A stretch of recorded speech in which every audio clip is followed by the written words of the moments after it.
Gonzalo Valderrama es un artista, es un tipo sensible que a pesar de los golpes y el desamor, o precisamente por los traumas y la soledad, convirtió su propio sufrimiento en humor. Ha sido su chaleco antibalas, su refugio y su salvación. Después de haber querido desaparecer para siempre, regresó a la vida más lúcido, más ácido y sí, más chistoso. El humor negro de un comediante que nos cuestiona hasta la médula y que nos hace reír y llorar a carcajadas. Mi madre, odiosa, sí, megatema. El libro está dedicado a la inversa, a ella. Desagradecimientos a María Jesús Munera por haberme aportado el raye, justamente gracias al cual de alguna manera soy lo que soy. ¿Y qué es el raye? Básicamente heridas psicológicas y físicas así sin parar durante 20 años. Todos mis amigos cuando les digo, se murió mi mamá, los que me conocen de fondo me dicen, marica, felicitaciones. De esa índole fue la historia con ella. Los que no me conocen dicen, ay, pobrecito, no sé qué. Yo, no, pobrecito no. Gonzalo Valderrama está hablando muy en serio de su mamá, una relación marcada por los dolores cotidianos, la rabia, el abandono, el maltrato y el desamor. El pionero del stand-up comedy en Colombia tuvo una vida difícil que lo dejó malherido y ahí, entre sus dolores y sus miserias, encontró la comedia. Yo soy Gonzalo Valderrama, en efecto. Aprendió, sí, a punta de palo, a reírse de sí mismo, para de paso hacer reír a los demás. Pero ese día a mí me hizo llorar. Ella murió recientemente en septiembre del año pasado y todavía lo estoy digiriendo, no la muerte, sino toda esa historia. Aquí entre nos, yo boté las cenizas de ella en el hueco en el que me perdí en el Parque Nacional. Y lo que dije así con ojo aguado y todo fue, ¿por qué tenía que haber sido así? Y la boté. Y eso como un capítulo más como de esa relación tan particular que claramente marcó mi vida y me estigmatizó como creo que casi el 90% de la humanidad, esa relación tan particular que todos tenemos con los padres y con la mamá sobre todo. Me jodió toda la vida durante 53 años, me dio palo, me rayó la cabeza y se extinguió paulatinamente y como que la vida ha hecho justicia y ahora ya no está. No es un sketch de esos legendarios que hace en una de sus presentaciones.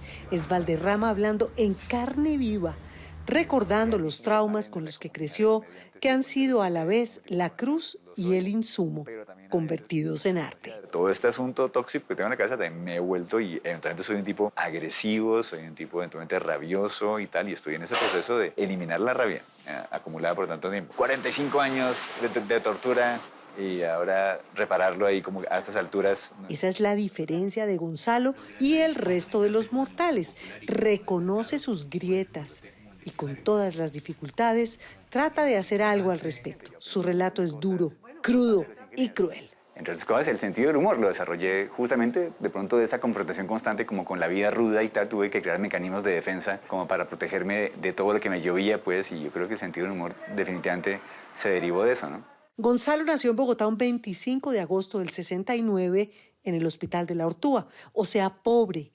Y como escribe en su perfil, hijo de madre muerta, siempre con ese humor negro que lo caracteriza, en parte gracias a ella. La gente que me conoce muy bien, cada vez que yo le cuento que mi mamá se murió, me dice, marica, felicitaciones. La relación fue así, atroz y ambigua, que creo que eso es lo que raya a mucha gente. Hay un término psiquiátrico para eso, que es algo así como afecto desordenado o algo así, y es pues gente que te maltrata a la lata y a la vez luego te consiente y dice, no, mentira, no, es que yo te quiero mucho, entonces esa ambigüedad pues de te pateo pero te quiero, pues aquí no lo jode mentalmente eso, pues. Hijo de madre soltera, creció solo con su mamá, pero sin hogar, de pieza en pieza. No terminó en primaria, de pronto hizo primero y segundo de bachillerato y trabajaba como en de todo. Trabajó como en una fábrica de aceite, trabajaba en una ferretería, en droguerías, de costurera, como lo que fuera, haciendo empanadas, haciendo comida. El rebusque. Como que el rebusque así venteado y yo pues era detrás de ella y llevado de la mano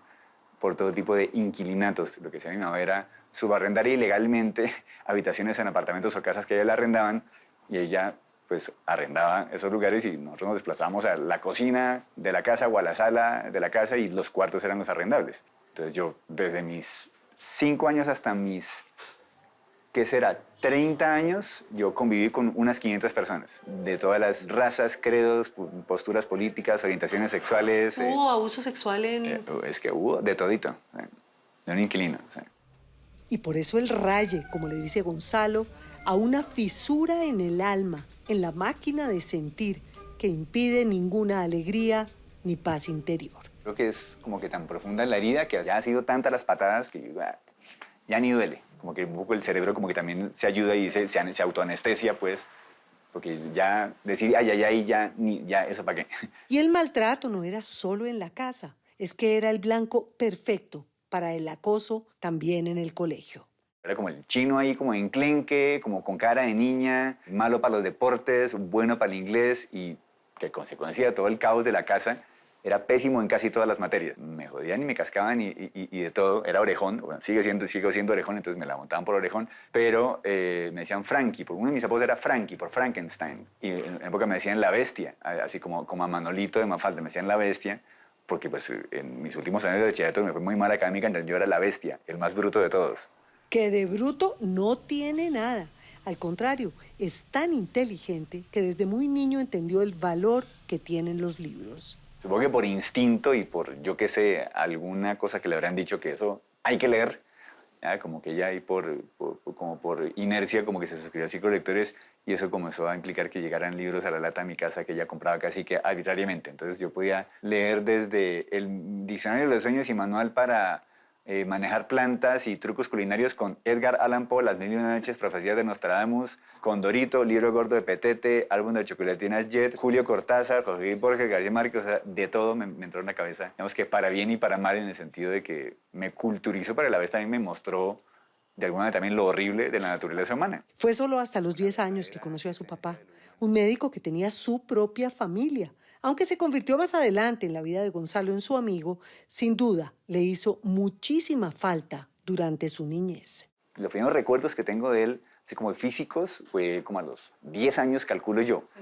Y luego nos veíamos con cierta frecuencia y tal, y era una visita muy particular, porque era como un señor lo más de buena gente y lo más de chévere y lo más de culto, muy parecido a mí, que venía a visitarme y a darme regalos y tal, un día, y luego seguía pues con su familia. Y hasta cierto momento él lo ocultó, pero luego comenzó a revelarlo y la familia como que lo aceptó y tal, y por fin pudimos tener una relación ya cercana, verdadera, a partir de mis 28 años. Las frustraciones fueron sumando hasta que la herida se hizo tan grande que Gonzalo colapsó. Un brote psicótico lo mandó a un hospital psiquiátrico. Estaba estudiando comunicación social y periodismo en la Universidad Javeriana cuando lo diagnosticaron con trastorno afectivo bipolar. La metáfora que yo utilizo para eso es que haga cuenta que usted va en un carro Fórmula 1 a 1000 por hora por una carretera dando curvas y todo porque sin poderle poner el freno, sí. Y en medio aparece una cáscara de banano. Entonces la cáscara de banano es lo de menos. El carro ya venía mal desde antes. La cáscara de banano es la que ya hace que usted dé volteretas y se estrelle contra la multitud. Sí, supo que estaba mal de la cabeza. Lo que pasa en la cabeza de cualquier persona con trastornos mentales y con líos cerebrales es... Con rayes. Como un carro que se daña, como un computador que se daña. ¿Ya? Como que cualquier técnico dirá, eso lo que tiene es como esto, arreglémosle por ahí. No, no era por ahí, es como esto, no, tampoco era eso. Ah, era esto. Claro, y pasaron 3 técnicos especulando de todo. No, eso hágale esto. No, no se arregló por acá. Esto otro, no, tampoco. Era un maní. Quítale el maní y se arregló. Algo parecido yo creo que pasa en la cabeza. La cabeza es como un disco duro que se llena de jodas durante la vida y que lo van afectando. Sonará un poco pendejo lo que hay que decir, pero la cura ideal es revertir el tiempo, echar para atrás y haber querido a esa persona y haberla tratado bien. Tan sencillo como eso. Pero como no pasó, pues ahí el cerebro se las arregla para autorrepararse. Claro, es complicado porque es, claro, falta de amor y exceso de violencia, pero también amor de otras índoles, como que era un revuelto de amor con odio y un masacote ahí indefinibles, ¿eh? Y se hizo cargo, como pudo, mientras intentaba encontrar su lugar en el mundo y un respiro al equipaje que cargaba con demasiado peso. Fundé un grupo de teatro, se llama FARC, Federación de Artistas Recogidos de la Calle. Parece chiste, pero me inauguré como cuentero un miércoles de ceniza de 1991 por la tardecita, en la Universidad Javeriana cuando estaba estudiando tercer semestre de Comunicación Social. Y la cuentería derivó en el stand-up comedy y entre chiste y chanza, se convirtió en el pionero de esta forma de hacer humor en Colombia. Un tipo solo, un micrófono y una historia que hace reír. Se sufre en el sentido de que no me funciona del todo bien la cabeza en muchas circunstancias, pero gracias a ese mal funcionamiento es que yo veo cosas que la gente no ve. Es como un tercer ojo que tengo ahí y eso de alguna manera también permea la cabeza de la gente y le genera cosas benéficas, ¿no? Que se traducen en risa o en asombro o en conmoción.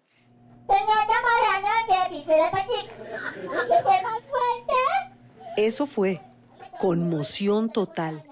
Hace 8 años se nos borró a todos sus seguidores la sonrisa de la cara.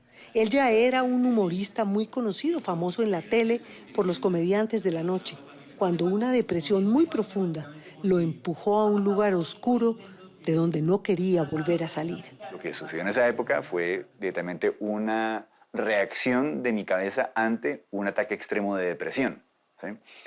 Yo me sentía muy mal en la vida en ese entonces. No hay nada que tenga claro en mi cabeza y deudas por todo lado. Mi mamá enferma. El 11 de febrero del 2016, Gonzalo dejó una notica de despedida a su esposa y se esfumó.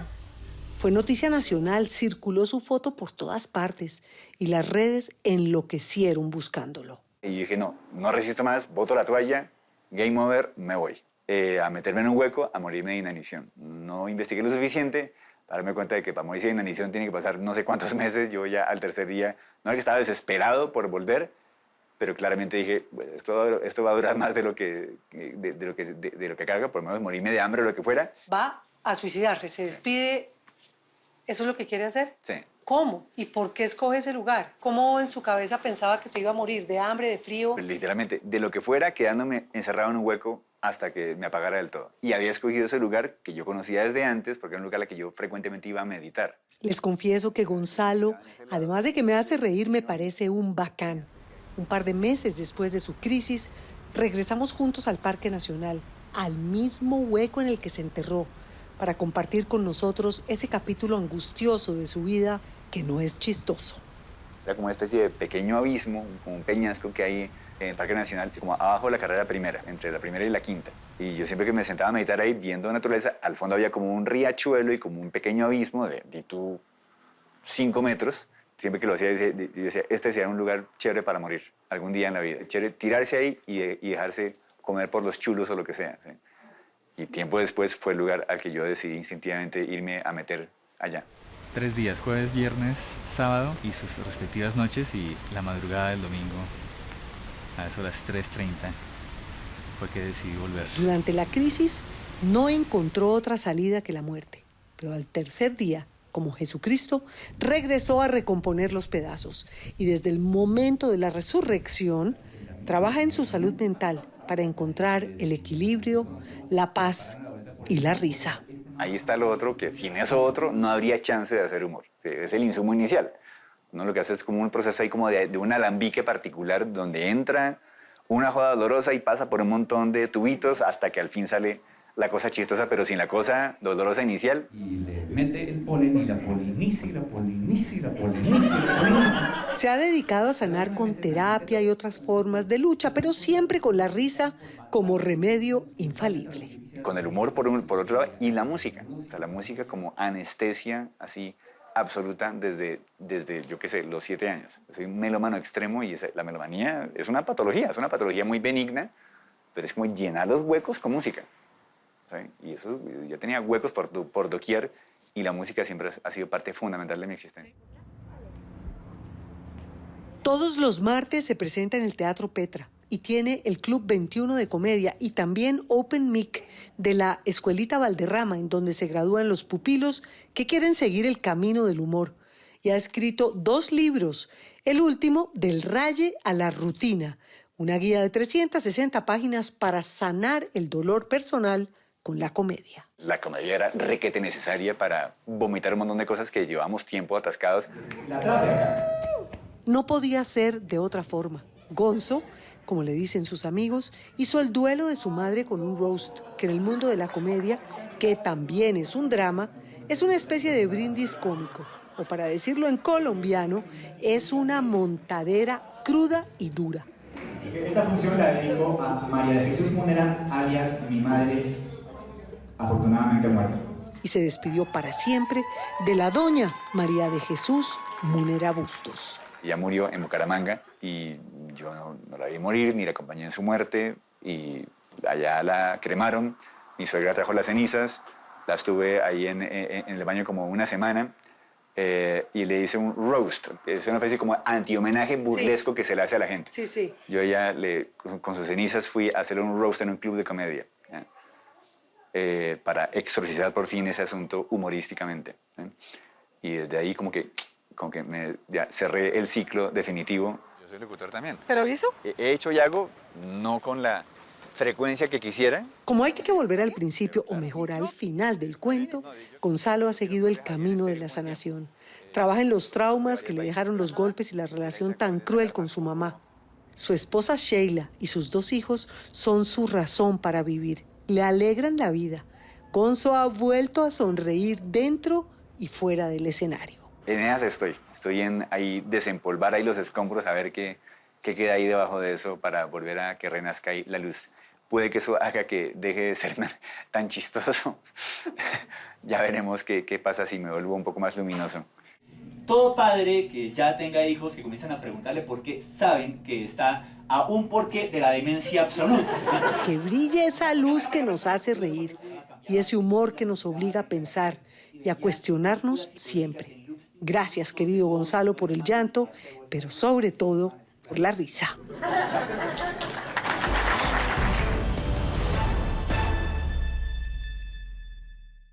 Para los rayados, que no somos pocos, el libro de Valderrama es una luz, porque no hay que graduarse de cómico, pero sin duda la técnica para sacar los dolores es un primer paso para curar las heridas del alma. Si necesita ayuda con su salud mental, vaya a porquequieroestarbien.com. Ahí tienen otra gran historia. Una, pero es que no hay una, ni 2, ni 3 grandes historias, como digo todos los domingos. No, la ventaja aquí, donde usted se puede suscribir, es que hay miles. Todas las historias de los informantes están ahí, las puede ver, volver a ver, repetir y compartir, lo que quiera. Nos vemos el domingo. Los espero con 3 grandes historias.